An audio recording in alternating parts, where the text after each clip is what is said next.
into the ADC has its good part and has its bad part. So, and you need the combination of all to get things done rightly, because Obi alone cannot, do it on its own. He needs effort from others. That's why I said you need a good head. When you mix up with good people, you become a good. Even if you are not a good person, you will be forced to exhibit that good character. So that's what will happen in not buttress. I don't want to buttress. The Bible says good and bitter water don't come out of the same fountain. Do you believe that ADC, good and bitter, can come out of it, according to Philip? That's what I just said. I want to say first that I'm not in Bible school.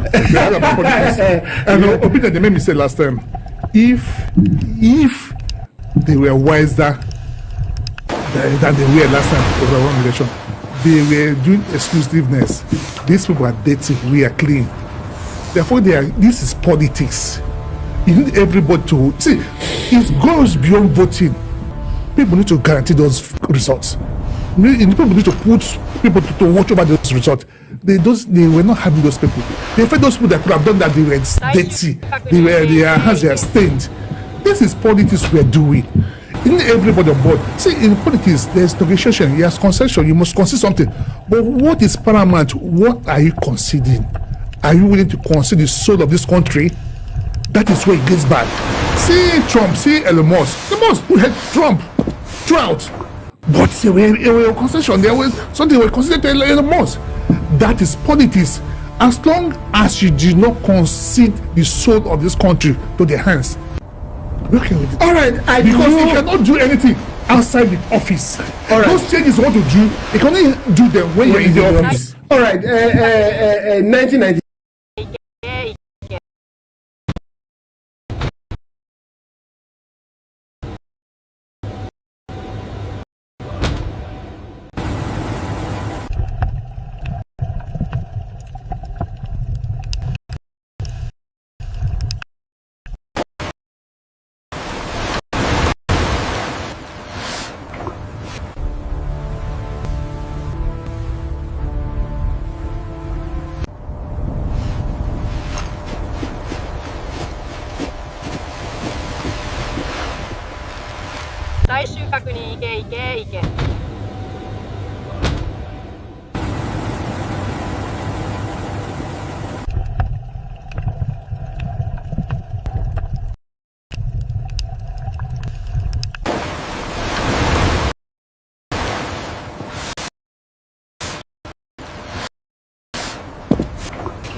All right, welcome back to Landslide News. Let's go to the international scene where we'll see a quiet war going on in Venezuela. When I call it a war, I don't really know what to call it. The U.S. government went into Venezuela and captured the president. A lot of stories to the side, but let's leave that alone. But everybody's been criticizing, including Ghana, wrote a letter and said, this is not good. Well, I said one thing. I said, where were they when Ukraine, Moscow has been bombing Ukraine? But all that, let's leave that alone. Maduro, Trump read out his statement and he followed it up. Maduro is in the soil of America, being tried under America, but tried for narcotic distribution offenses. I mean, what do you make of that? Is he in the soil of America or is he in American custody? Okay. Both of them. Both in American custody. You see the interesting aspects. This, Maduro captured by the America. What does it portend to the world in general? and what does it portend to Africa, and particularly in Nigeria? Remember, sometime last year there was an election in Venezuela, and the whole world condemned the outcome of that election. But our dear president, President Bola Ahmed Tinubu, was the first leader to recognize and congratulate him. And here we are. If I let me remind you, till today, Yes, till today, Western countries have not still congratulated Maduro. They have not recognized him. He's an illegal government. Yes. But here we are. The same person who is a friend of our president, because he cherished his election. What did he do? He grabbed and ran with the ballot and announced himself as the winner, which is our president jury. You know, now that the table has turned, we haven't seen our president. Like you said, even Ghana, our dear brother, I've spoken out. has spoken out that look, this is against international law. This is not right. Venezuela is a sovereign nation. You cannot just step into Venezuela without, proper, procedure. But our president is mute. Why? Is he in the same queue with the president of Venezuela? Because what is the offense? Narcotic drug. We are very much aware, before during the 2023 election, that there were stories about Chicago, even though they said they were, what do they call it? By a trade by complete bargain. And then there were settlement and all of that. Even though it could not be established, it doesn't take the fact away that our president is being fingered for that kind of offense. So I wonder what Mr. President is waiting for to condemn the action or to support what Donald Trump has done. Peter, do you think the president will condemn the action, knowing too well that the same country, Nigeria, has been labeled a country of particular concern? Not only that, the Americans also have come here to bomb or to disseminate some of the terrorists in Sokoto and all that. Do you think it's the best time for the Nigerian president to make a comment? Especially when this man is being held for narcotic reasons? Honestly, it will be hard for our president to say anything, because I think Nigerians, we are copying from Venezuela. See what happened in NSAS when Nigeria was called in. See what they did. See what happened in Venezuela when people came out to protest. Ammo tank ran into the crowd, crushed some people. Nothing happened. See how unjust citizens are being treated in a country. Just look around, see this Venezuela, almost copycat. No regards to constitution, no regards to the law, no regards to citizenry. On your own, you wrote the constitution of the country. You have suppressed oppositions. So it's almost the same pattern between the two countries. And what we have in common? Oil. Is it a cause? There are some of these countries that have oil, they cannot be able to harness themselves and grow the economy. Is oil a cause? Things before the sanction, the Venezuela has to be one of the biggest oil producing country. Before the sanction hit them, has oil become a cause that most people, most leaders in those countries, they do not think about the welfare of the countries. Most things that ought to have been a blessing to those countries has become a cause. Prior to oil, between 1960 and 1960s, Nigerian pounds were heavy. We were not dependent on oil. It's when the oil came, everything crashed. So is oil a cause? It's a shame that our leader has decided to keep quiet, but he's being smart. Unlike our country, Bayo has not said anything. What is them? All his spokesmen, they've not uttered any word because they know they are being watched. Because nothing you will say today that will not be interpreted. This thing I just read out to you. Look at Nigeria. Look at the people. Almost it is playing out. Now our own, what we are facing now is banditry, insecurity. What they are facing there is a government that does not care about its people. that your currency has become like a tissue paper. Is our government carry for Nigeria? I'm saying same thing that is going on between these countries. So what moral right do Nigeria have to condemn US? Okay, I have put up my own analogy and looked at the fact that in continuing this way, that means America could go to any country and invade or pick the leader or strike, and I don't think it's good for sovereignty. Then my good friend Okafor and Philip have attacked me on both sides and said, even in Nigeria today, are we enjoying any sovereignty? Where a man from Delta State cannot go into his bushes to do his farms, or somebody in Benue or somebody in Plateau. Of course, we heard of what's happening in Kwara, Niger, people being slaughtered, Kogi, old women being taken into the bush. So if we're looking at how a lot of things have evolved, this sovereignty that we are trying to say, oh, we are a sovereign nation, has already been impeded, eroded by eternal factors. Well, I also said that I also wouldn't support, because as it is now, we say that there's no colonialism. But I would also, I've never supported colonialism, I've never supported slave trade. It's been abolished, but another form of it would be nice. But in our country today, the government also subject the people to this same hardship, though not in slavery, but in another way, a form of suppressing the people. Let me ask you a question. You're talking about, sovereign nation. You said this country is a sovereign nation. This country is enjoying democracy. How many governors can stand on their political party today without being coerced to move into the ruling party? Is that democracy? Is that sovereignty?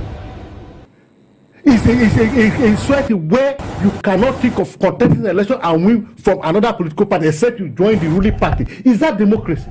Is that sovereign nation?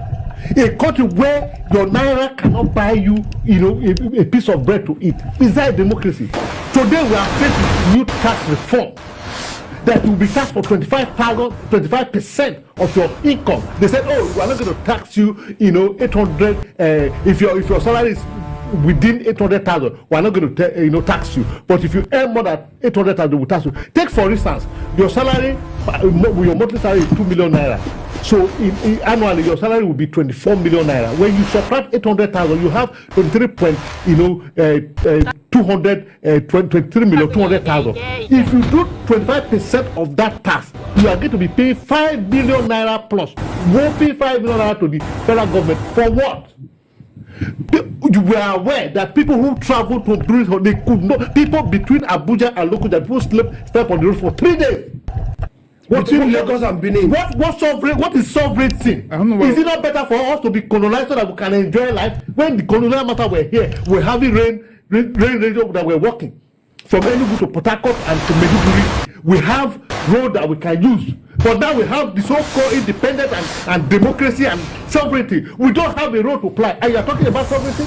No, even at that self. And if even so, we are talking about sovereignty. Once you subscribe to international, treaties, you have already conceded part of your sovereignty. That if you maltreat your citizen, if you do not succumb to the rules of law, you are giving room to other nations to come and help your citizens. Because what you are doing is not governance. Yeah, all right, we hold on. We already have some a lot of stories about Maduro siding up with Moscow, selling their oil or routing their oil through Moscow, rebranded, sold out, and so many of these things. A lot of what do we call it again? Stories surrounding all these things. Does that still give the Washington the right to go into Venezuela and take out the president?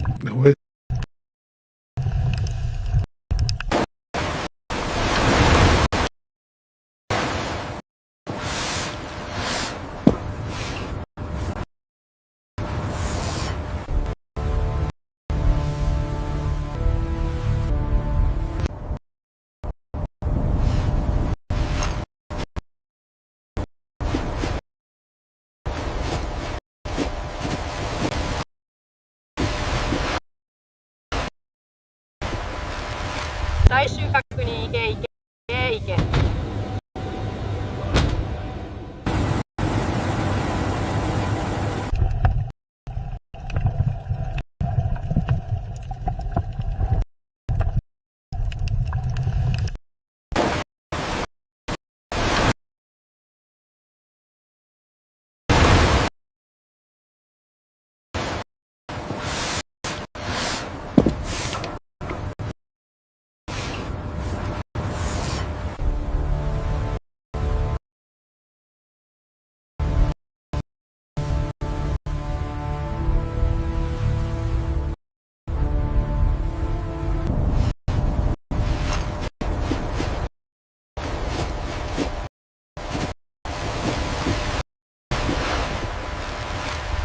最終確認いけいけいけ。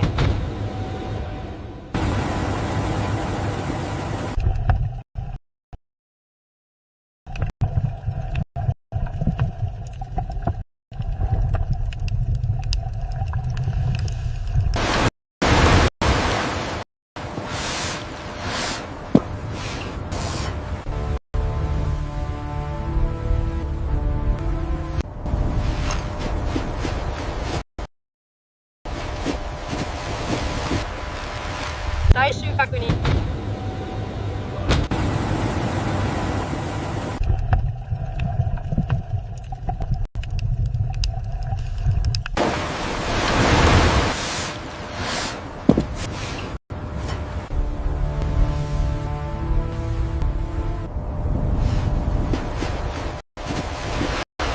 最終確認いけいけ。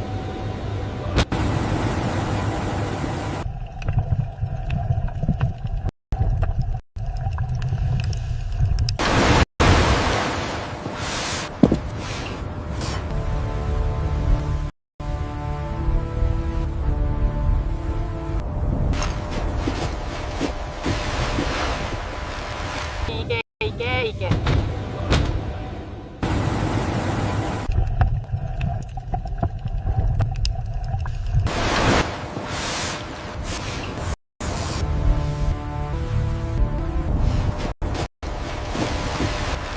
いけいけ。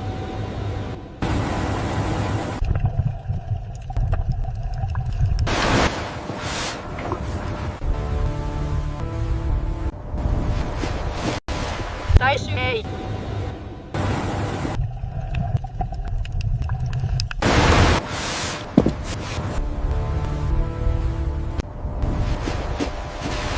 確認。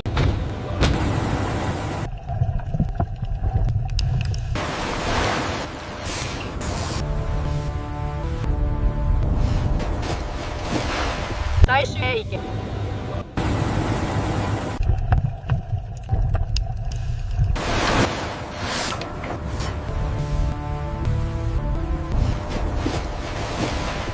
最終確認。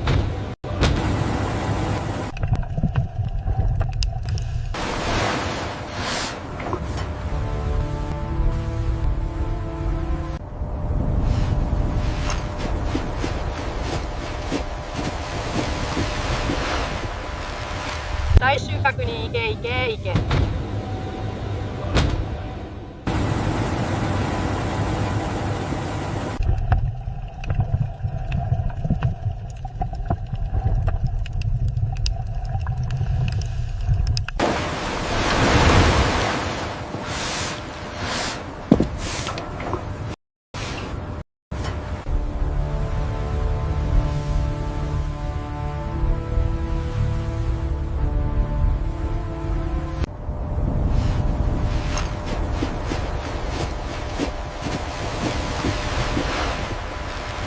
最終確認いけいけいけ。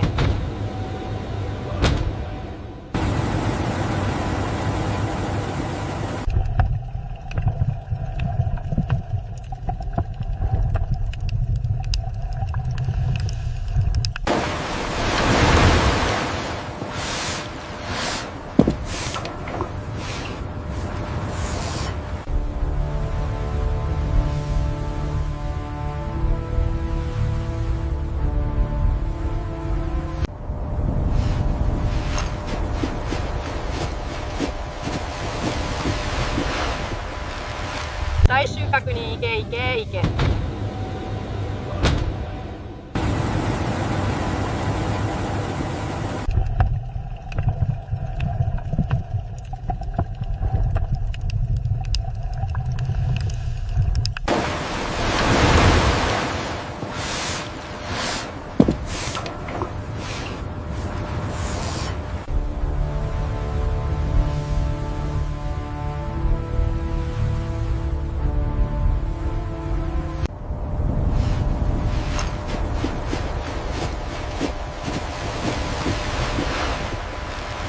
最終確認。いけいけいけ。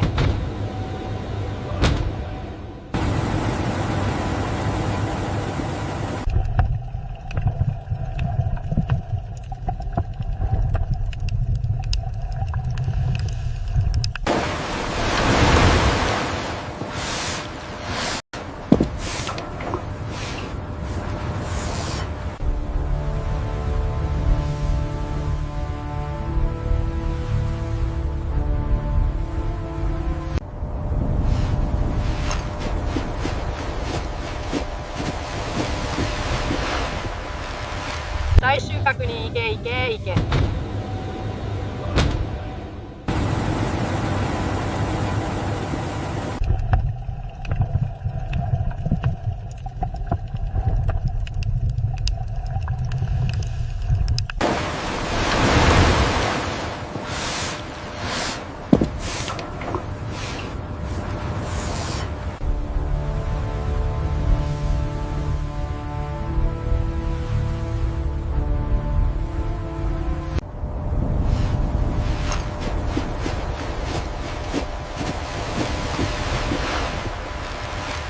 最終確認。いけいけいけ。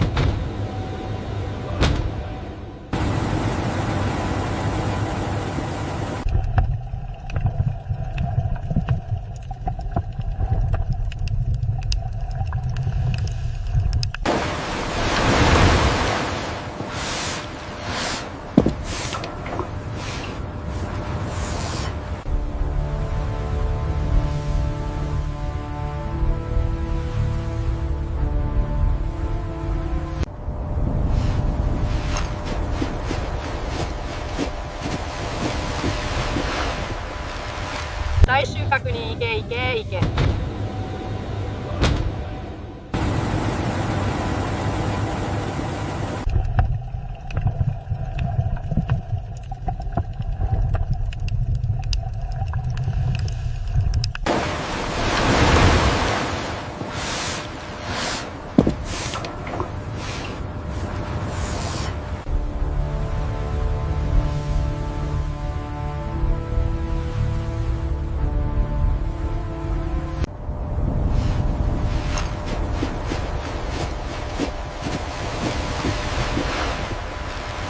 最終確認。いけいけいけ。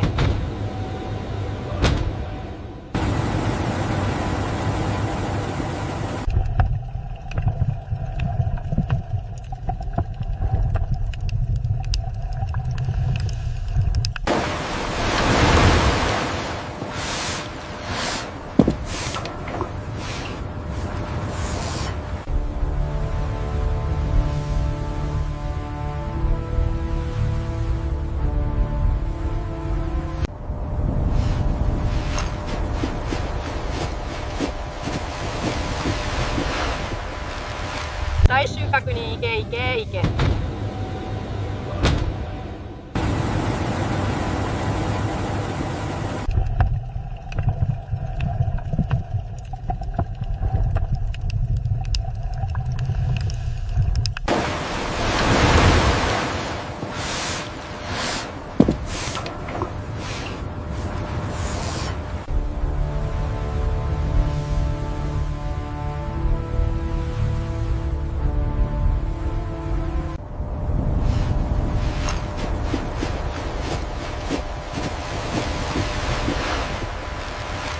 最終確認。いけいけいけ。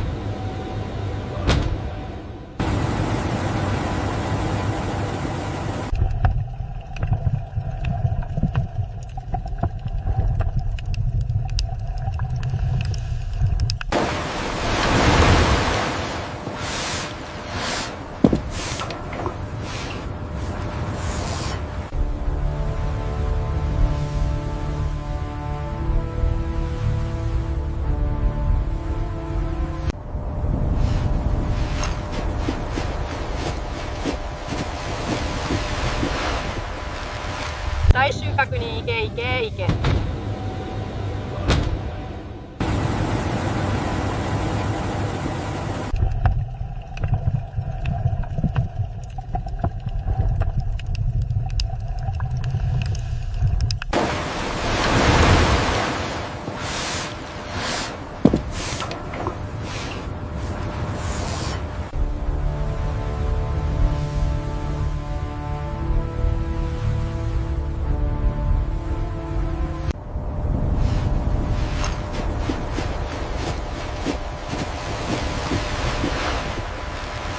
最終確に行け行け行け。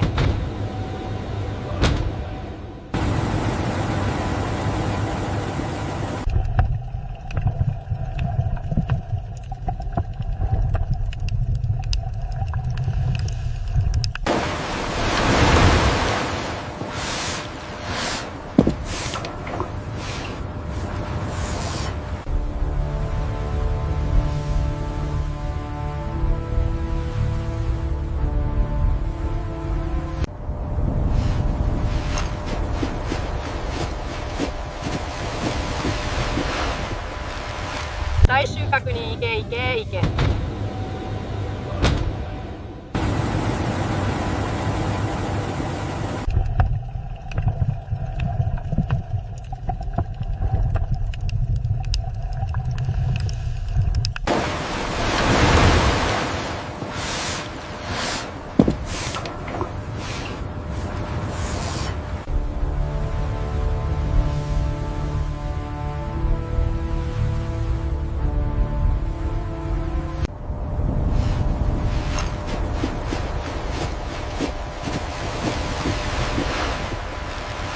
最終確に行け行け行け。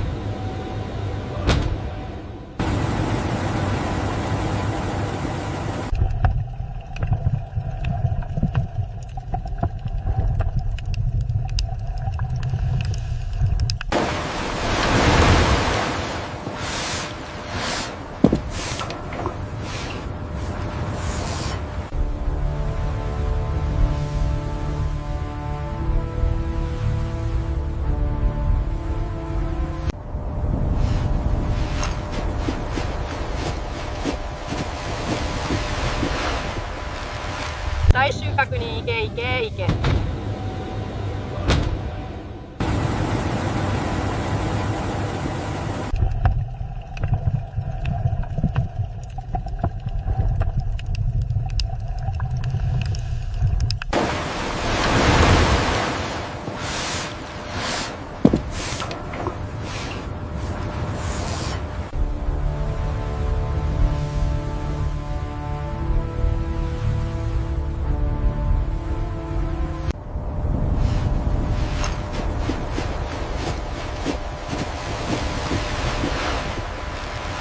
最終確に行け行け行け。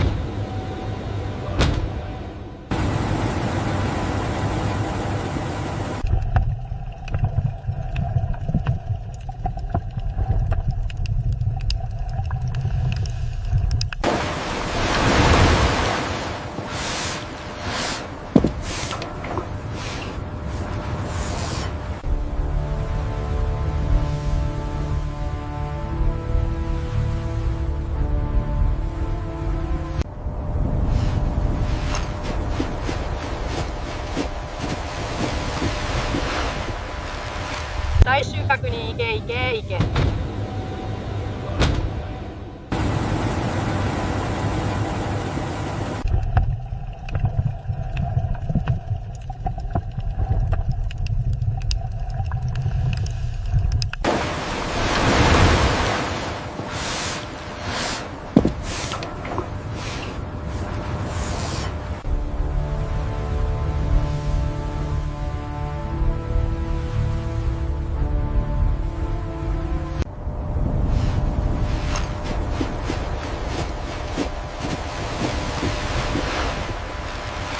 最終確に行け行け行け。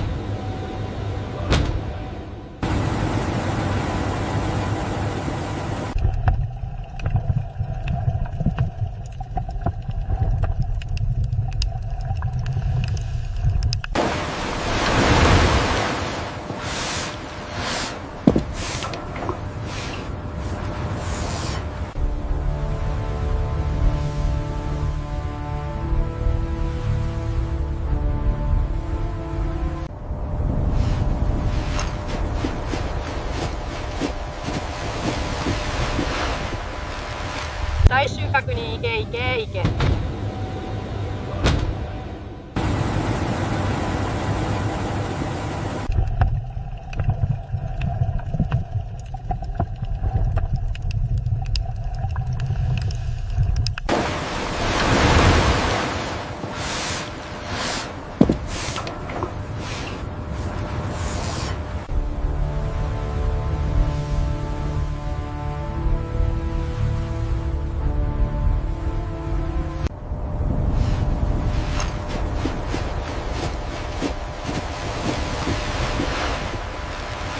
最終確に行け行け行け。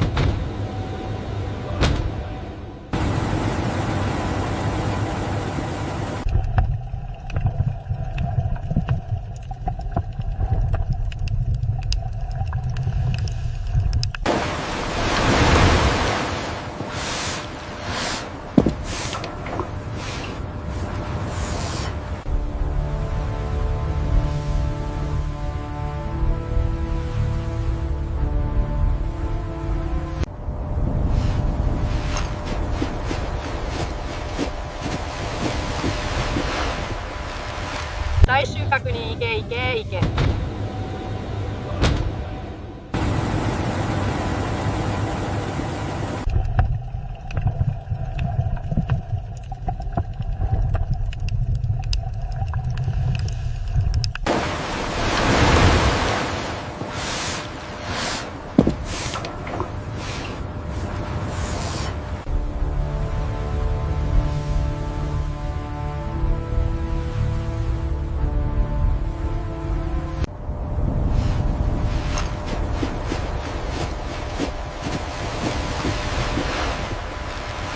最終確に行け行け行け。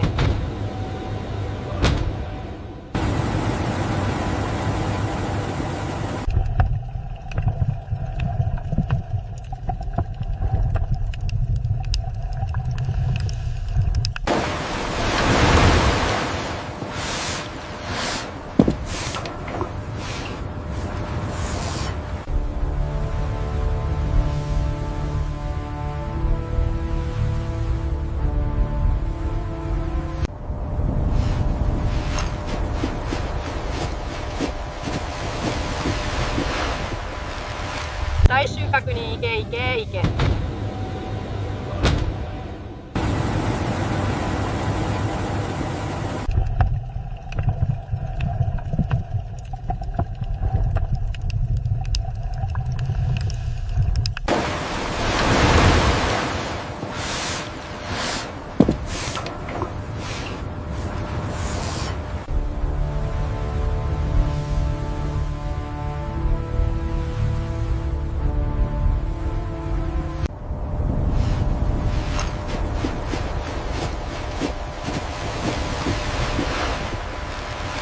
最終確に行け行け行け。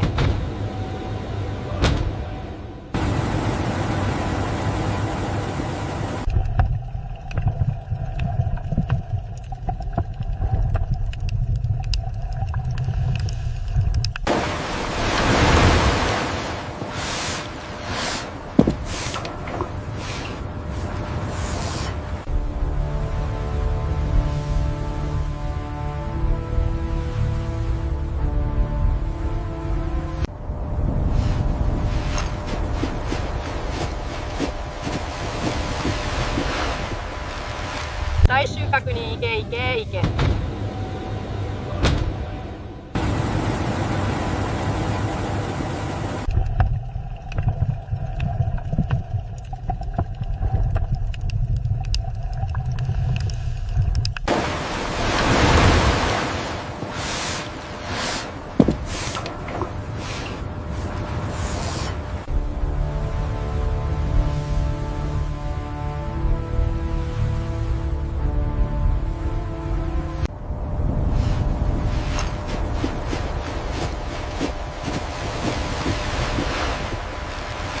最終確に行け行け行け。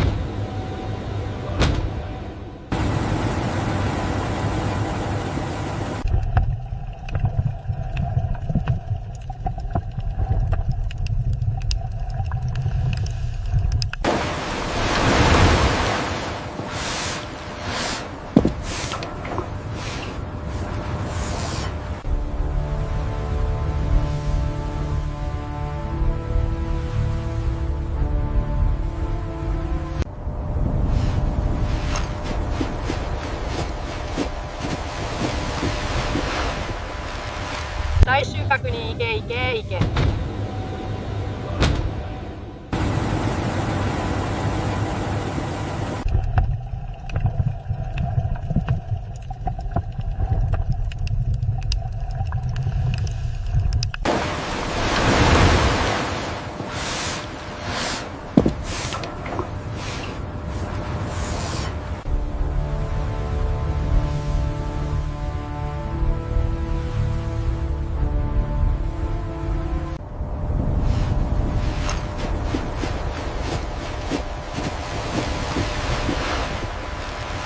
大収穫に行け行け行け。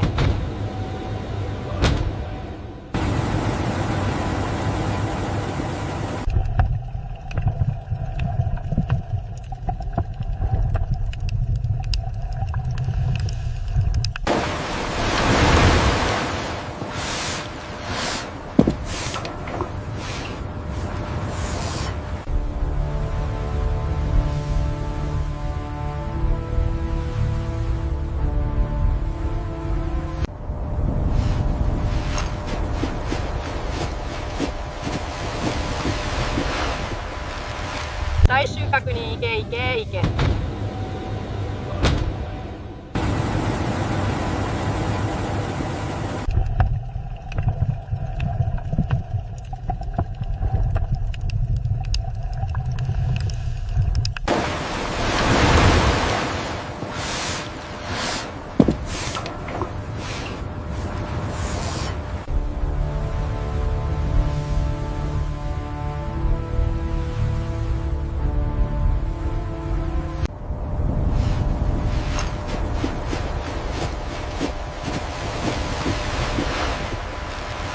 大収穫に行け行け行け。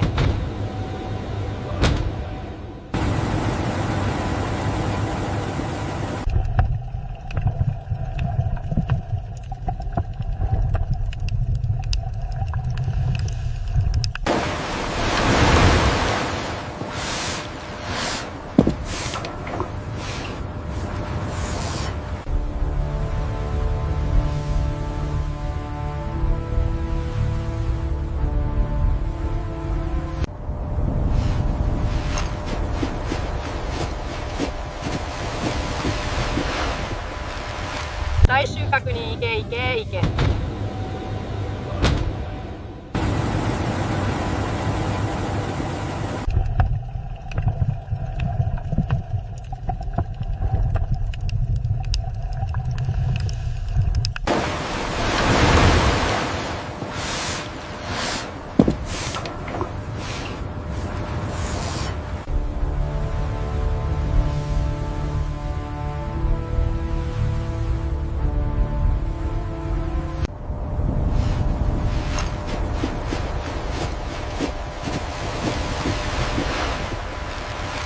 大収穫に行け行け行け。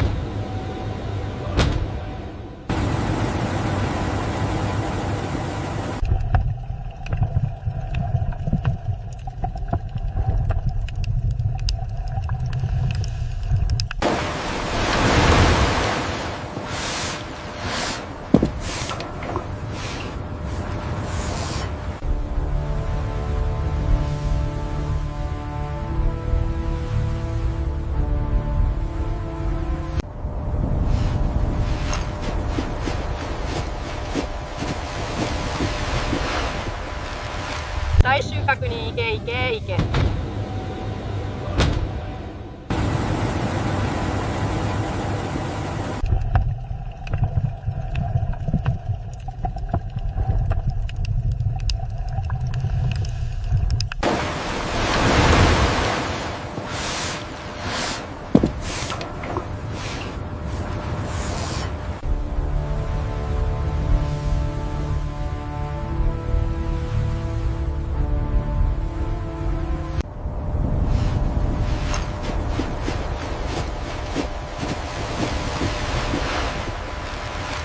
大収穫に行け行け行け。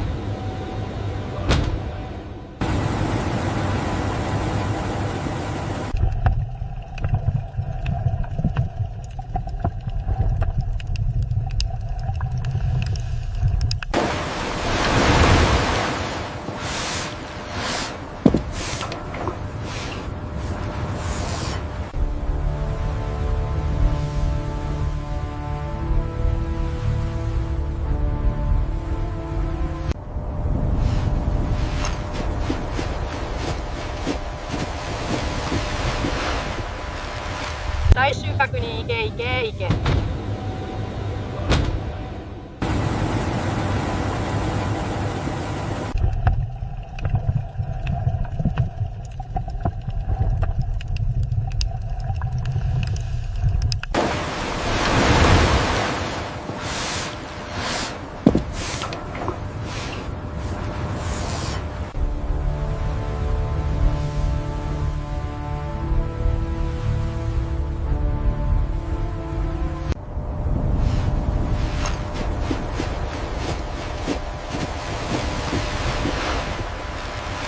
最終確認行け行け行け。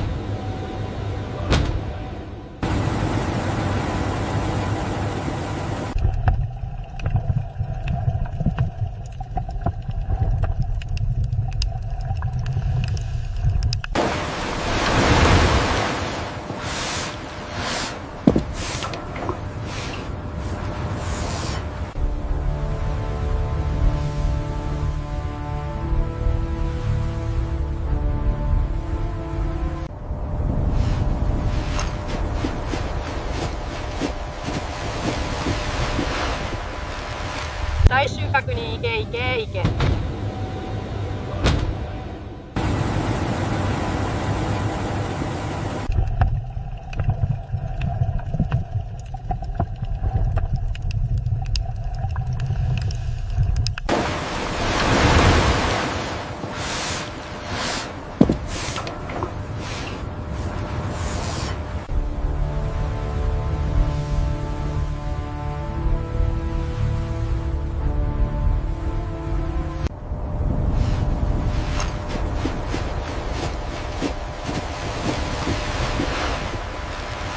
最終確認行け行け行け。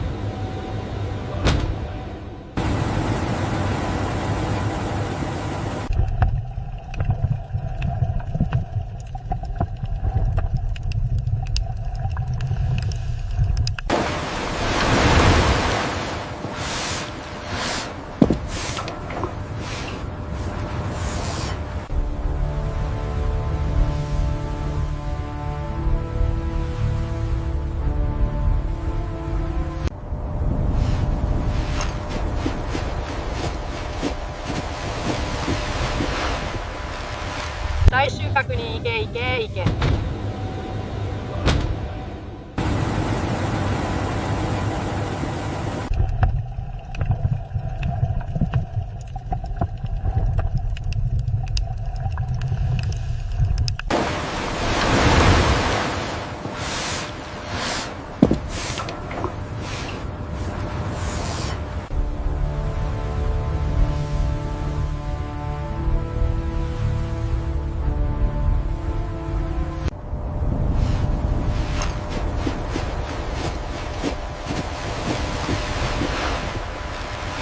最終確認行け行け行け。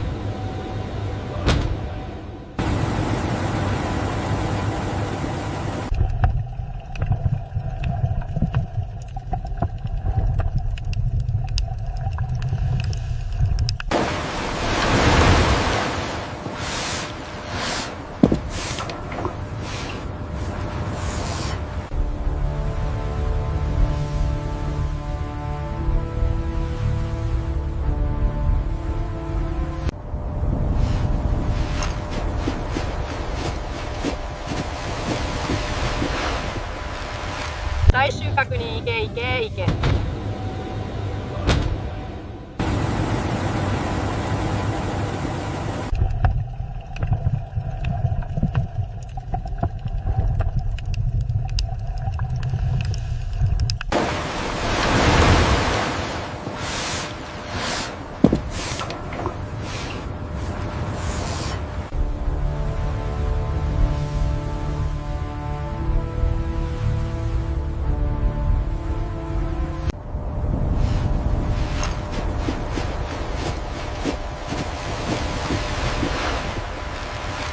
最終確認行け行け行け。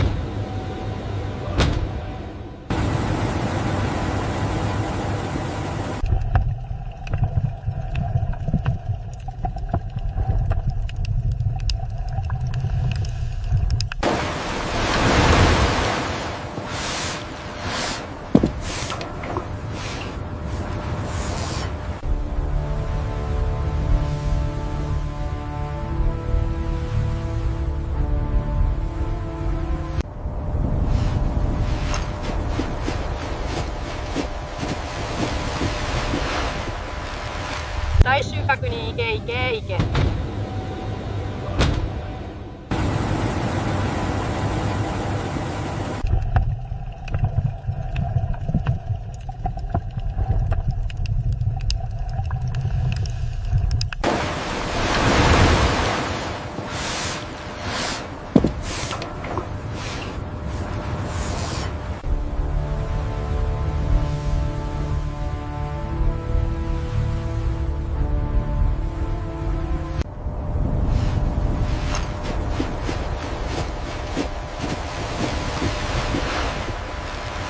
大収穫に行け行け行け。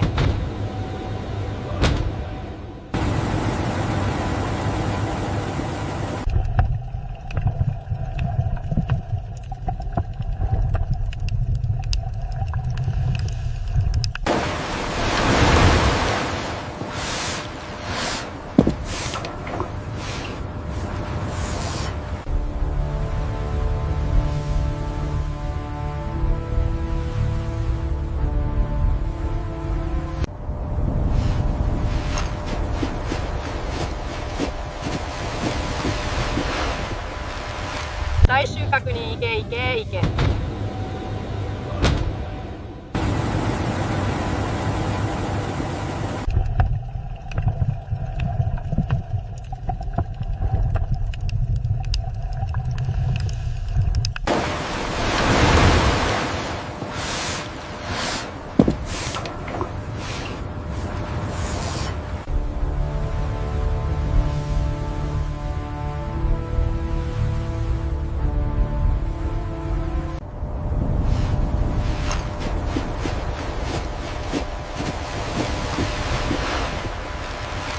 大収穫に行け行け行け。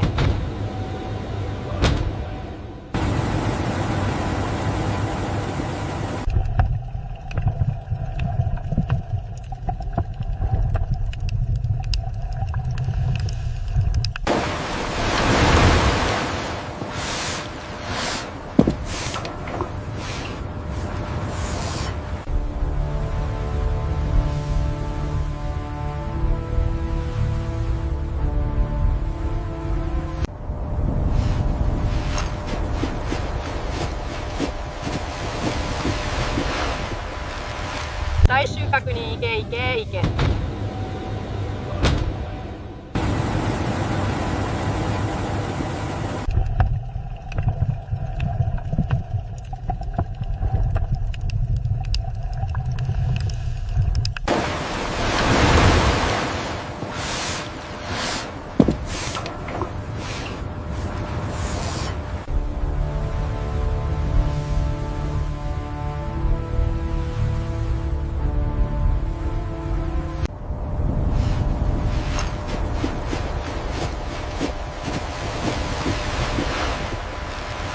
大収穫に行け行け行け。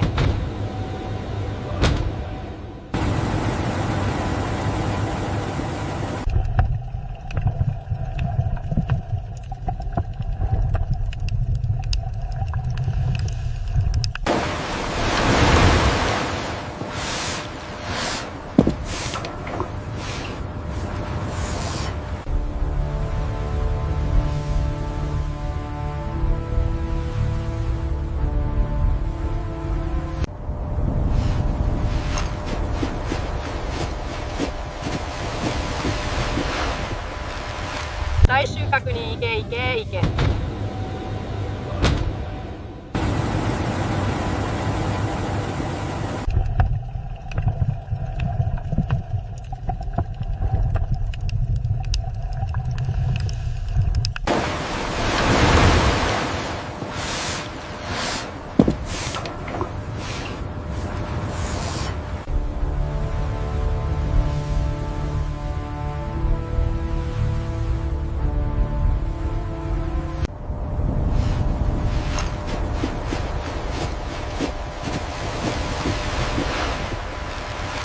大収穫に行け行け行け。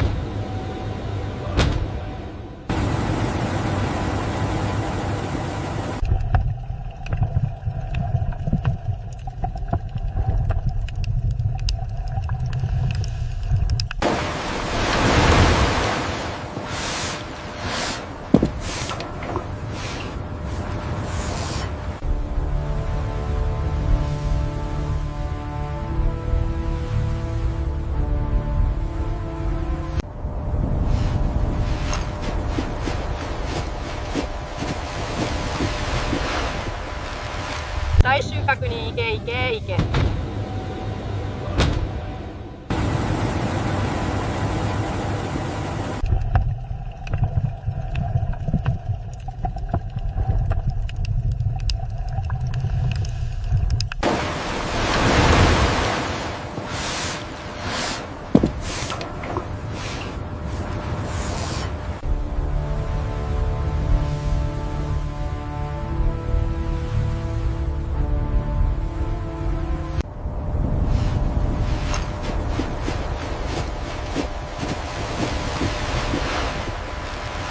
最終確認行け行け行け。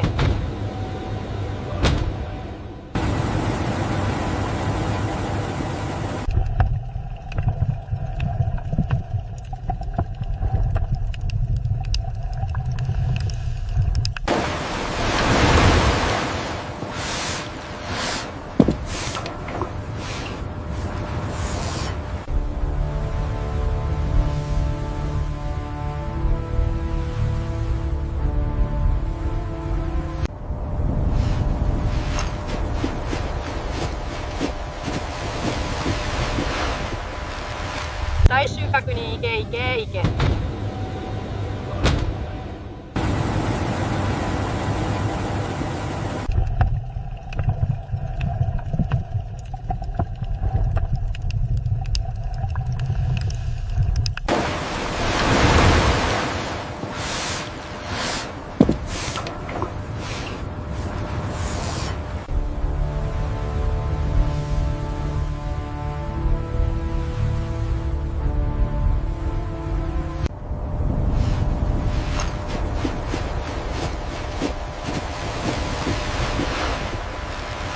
最終確認行け行け行け。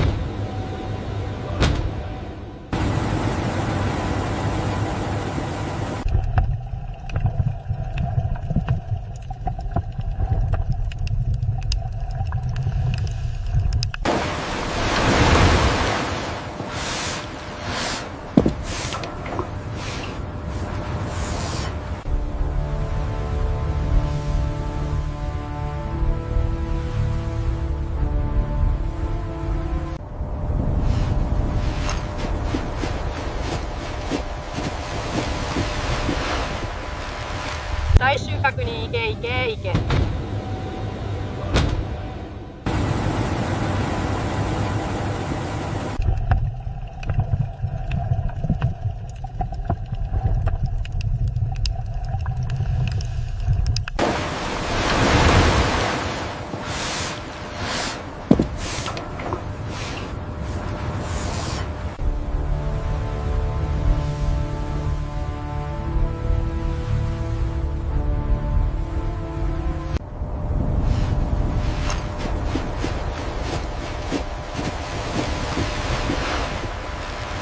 最終確認行け行け行け。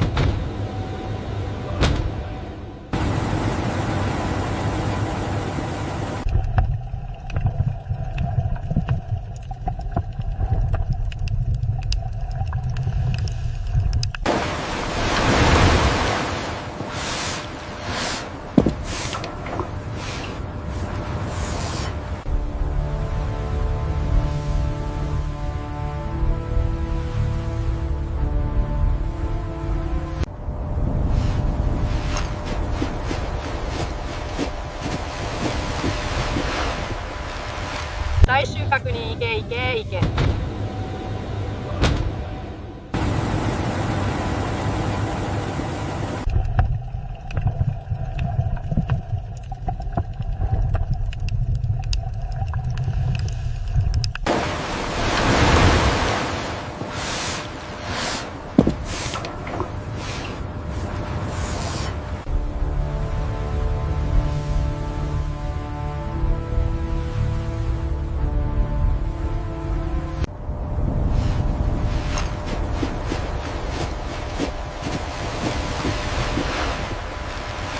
最終確認行け行け行け。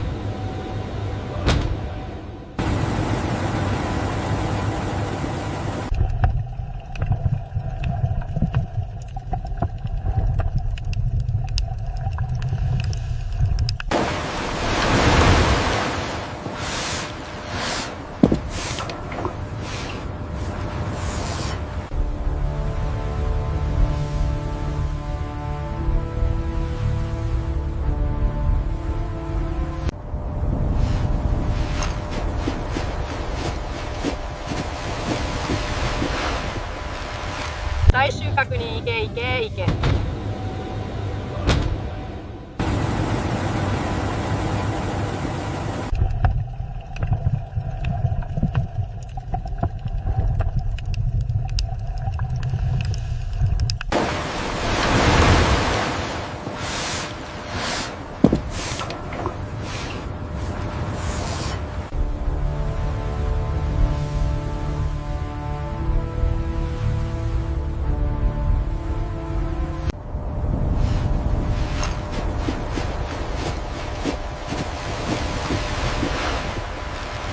最終確認行け行け行け。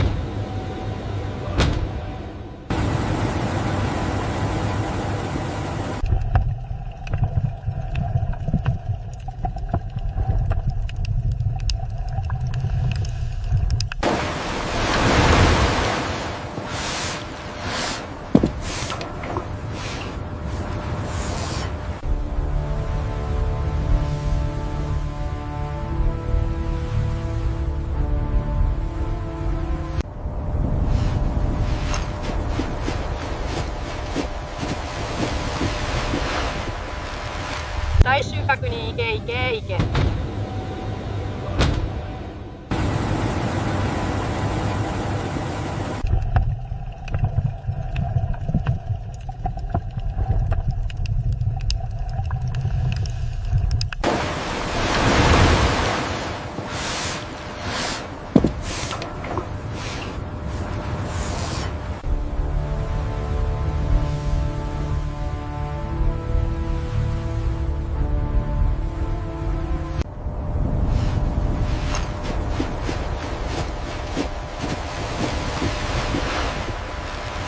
最終確認行け行け行け。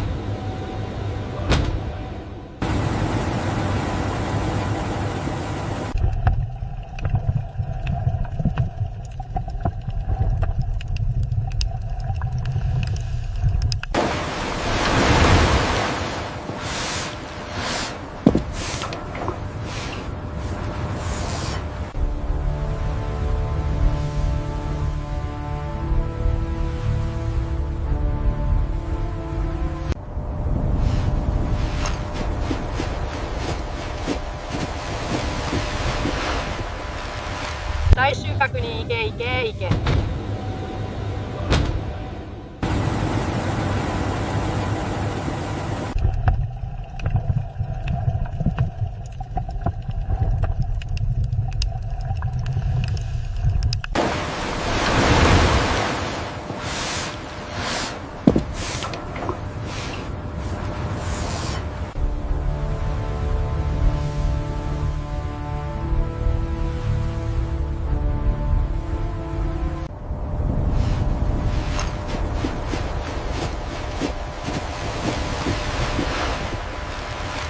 最終確認行け行け行け。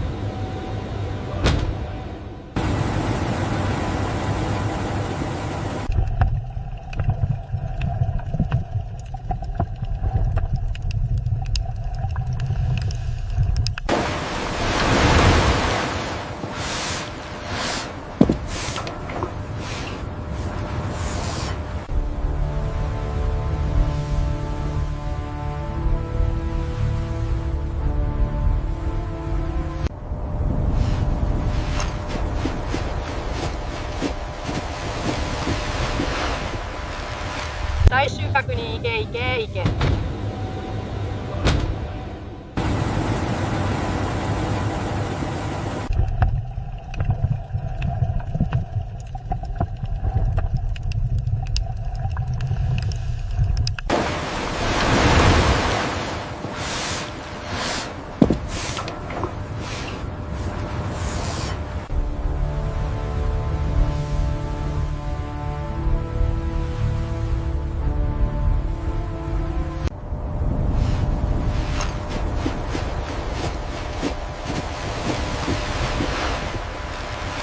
最終確認行け行け行け。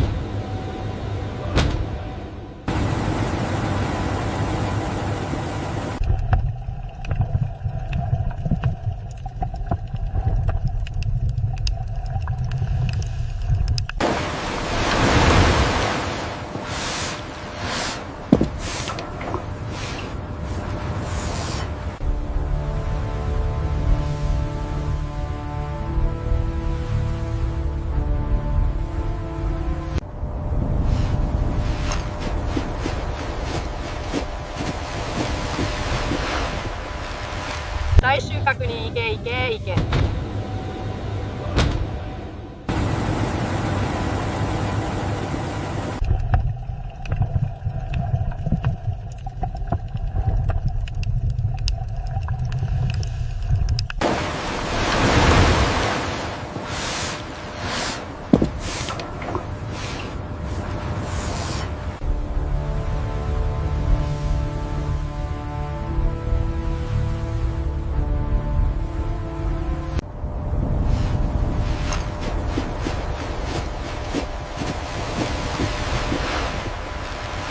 最終確認行け行け行け。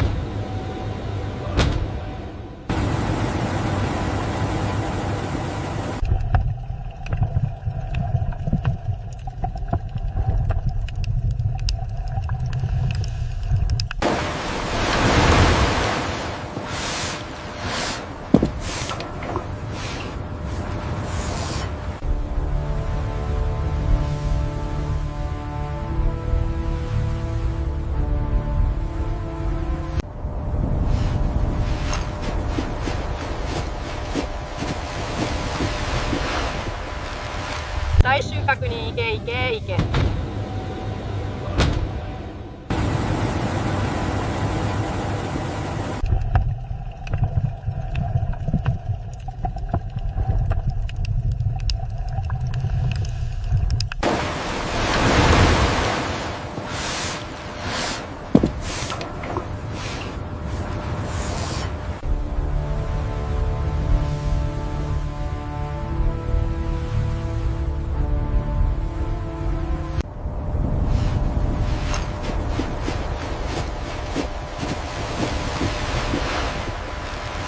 最終確認行け行け行け。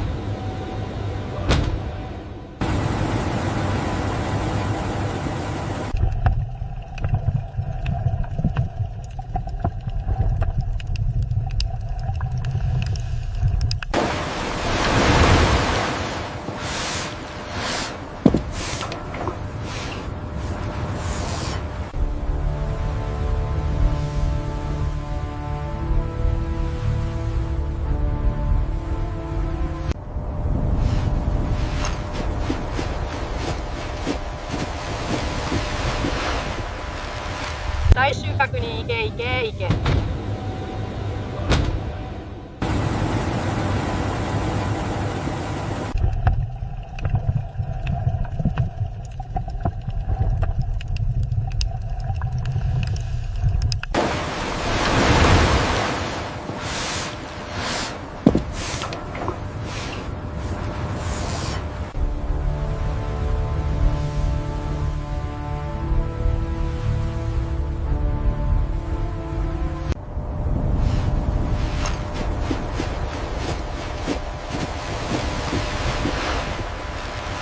最終確認行け行け行け。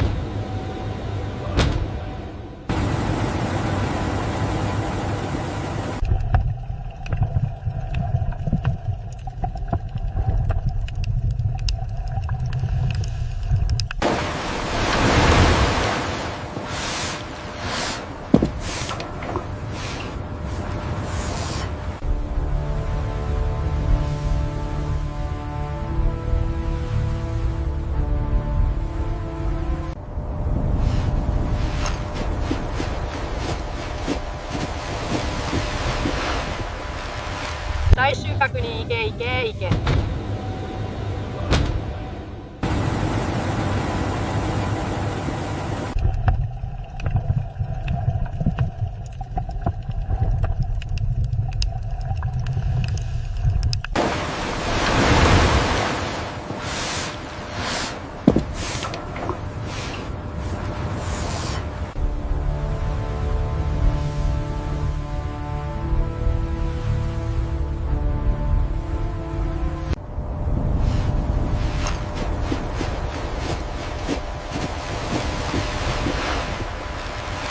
最終確認行け行け行け。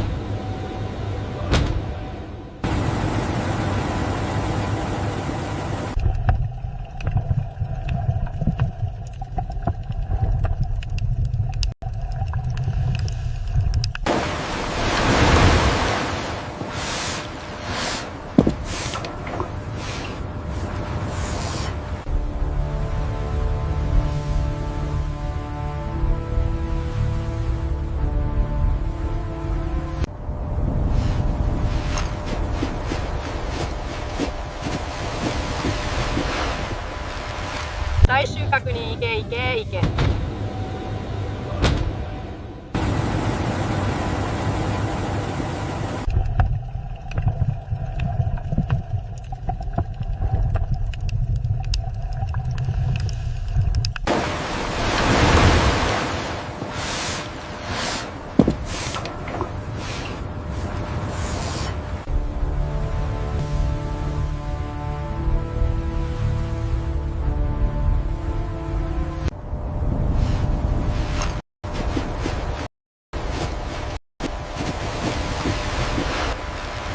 最終確認。いけいけいけ。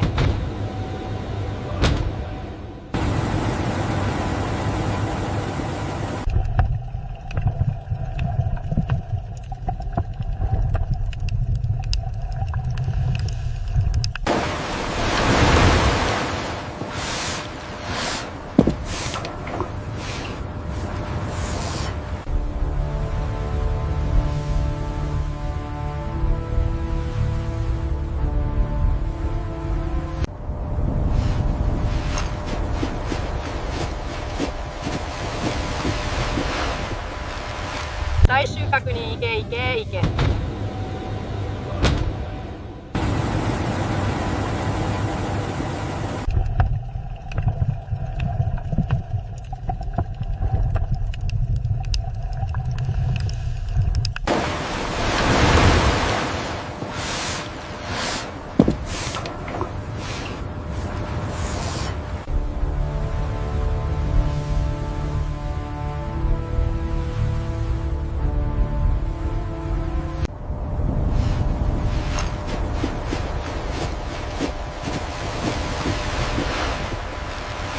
最終確認。いけいけいけ。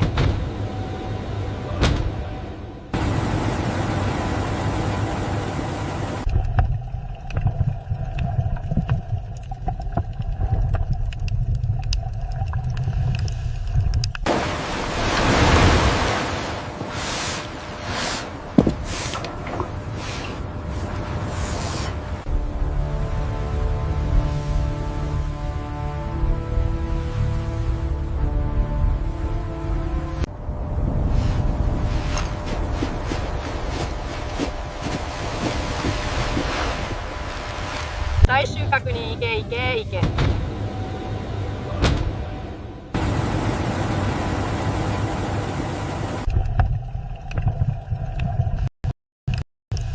Did you notice the person who rescued Anthony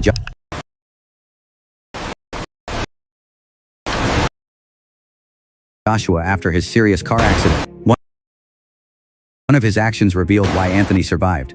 Although Anthony has a very strong body, when facing a severe car crash, he still displayed his vulnerability. In this accident, Anthony sustained serious impact injuries, and his coach and close friend tragically lost their lives. It was truly heartbreaking. From the footage at the scene, it is evident that the crash was extremely severe. The front and right side of the vehicle Anthony was in suffered heavy impact. The rescuers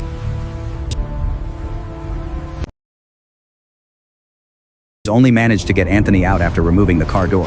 When the rescuers removed the door, it was clearly visible that the entire door had been severely struck and crushed. And right to the right of the rescuers, there was a large truck that had collided with Anthony's vehicle. The truck had struck the right side of the car, while Anthony was seated on the left side during the crash. The entire left side remained untouched. The impact he endured was minimal. So the reason he survived was simply his seating position. Anthony is relatively large and was in pain all over his body, making it difficult for him to get out of the car on his own. Therefore, the rescue took quite some time. Eventually, he forced himself to get out of the car despite the pain, but he appeared somewhat dazed and disoriented. Did you notice the person who rescued Anthony Joshua after his serious car accident? One of his actions revealed why Anthony survived. Although Anthony has a very strong body, when facing a severe car crash, he still displayed his vulnerability.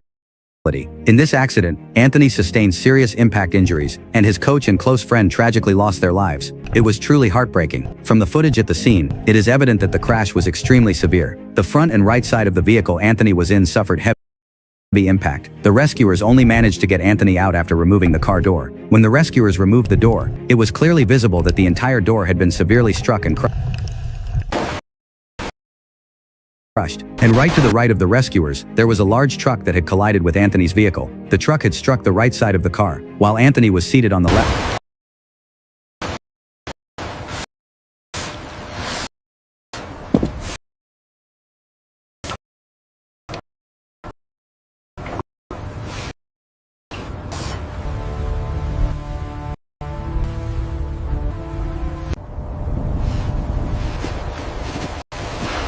最終確認いけいけいけ。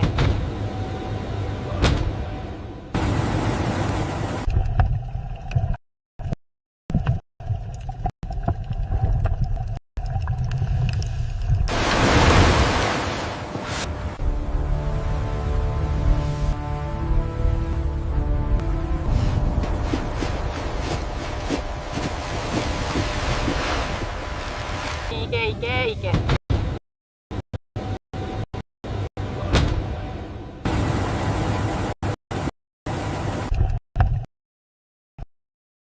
Introducing Adults, the world's first and only version-controlled SQL database that you can fork and clone.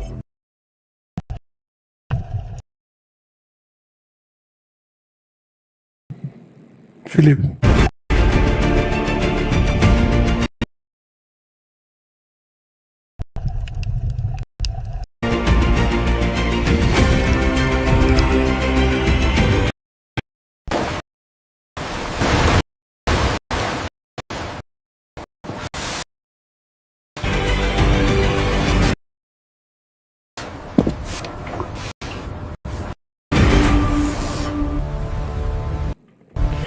All right, Iran on the news. A lot of uprising that has started for some days now, and it keep on just going up. Of course, we know the tactics where what Iran normally do, they try to quench it, but most of it economical as a result of the sanction and the government of the day not helping a lot of issues. But the fear is the fact that the same things happening in Iran is happening in Nigeria. That's number one. Then the supreme leader, the Ayatollah Khomeini, planning of escaping to Moscow. Is it that most of those kind of uprising normally upstage the president in power? Nigeria in view. I mean, Godwin, the great Ayatollah Khomeini. Well, the issue of the Ayatollah planning to escape is still a speculation. Yes. Although the protest has been on for a week now, and you know it started just like the case of the Arab Spring 2011. It started with one vegetable trader in Tunisia, and we are witnessing the